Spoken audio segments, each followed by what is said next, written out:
Hi Cubs, it has been a while and I am proud to be able to bring back this deck video, but it's all about Imperial and the BT12 support. Of course, nothing at all has changed for me. No, I'm kidding. I debuted my new bear model on Twitch for my birthday, and I'm going to be using it for a few videos because I really like it. I made it myself, and yeah, hope you guys can bear for me a bit. I also came back with bad jokes. Anyway, let's get into our deck profile. So, we're going to be using 2 of the jamming Vmons for our level 3s. It's a really good thing to have, I think, in Imperial. Some people don't use it. There's many variations of Imperial that you could use, but this is kind of just like my preference. Also, we're going to be using the 3 of the new BT12 Vmon. It's a really good searcher. I don't know why you wouldn't run it, and its end of turn effect, it's basically like a mini Gatomon. I think it's just really good. Our other level 3s we're going to be using, of course, is the other half of Imperial, the 4 Wormmons. Now, a lot of people don't really like this card because it has to have something with Ken in its name, but considering my build, I tend to run 4 of the Wormmons, and I'll show you why. Now let's go to our level 4s. Level 4, I think it's just always important to have a bit of a hybrid for game.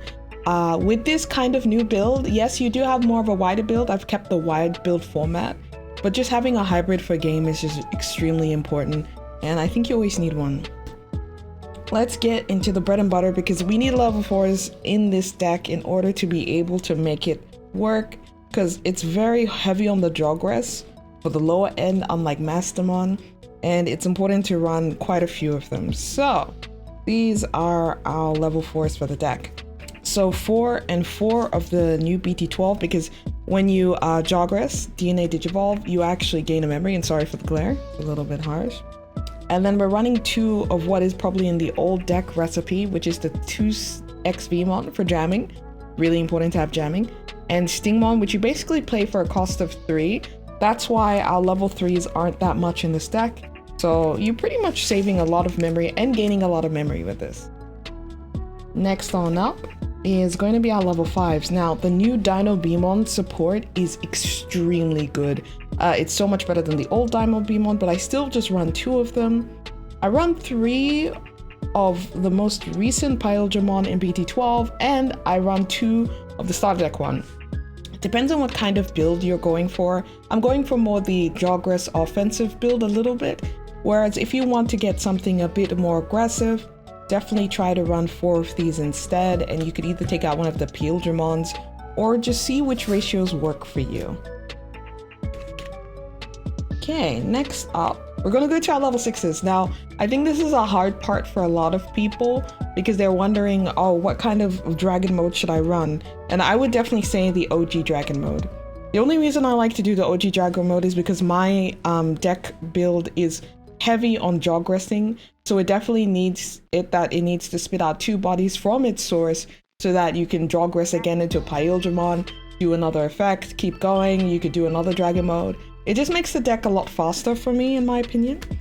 The next 2, of course, is going to be the new Imperial Fighter mode. I actually accidentally sold mine and I realized I needed to do this video, so you should have at least 2 of them.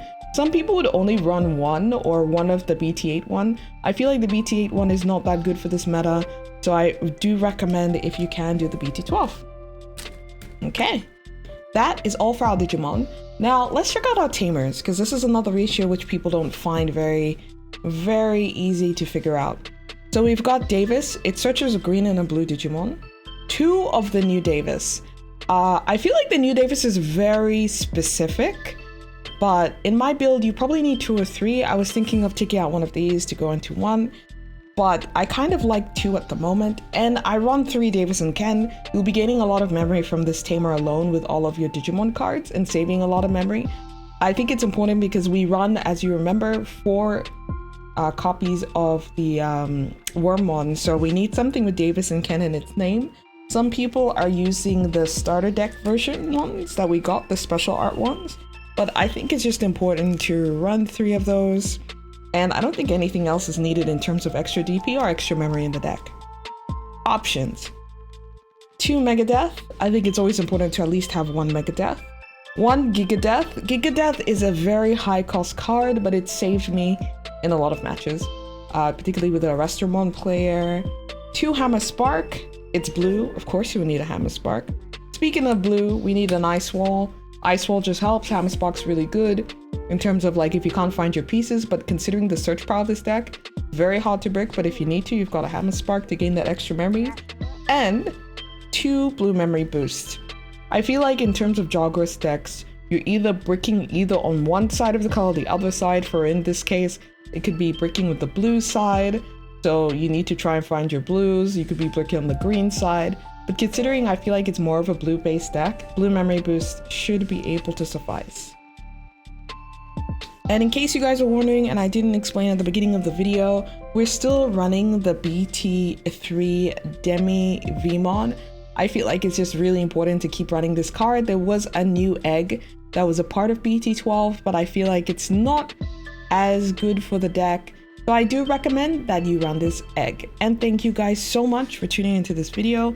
I'll check you out with the next one, which will probably be Gallantmon when I get a few more pieces together, and I'll see you guys soon. Bye, Cap!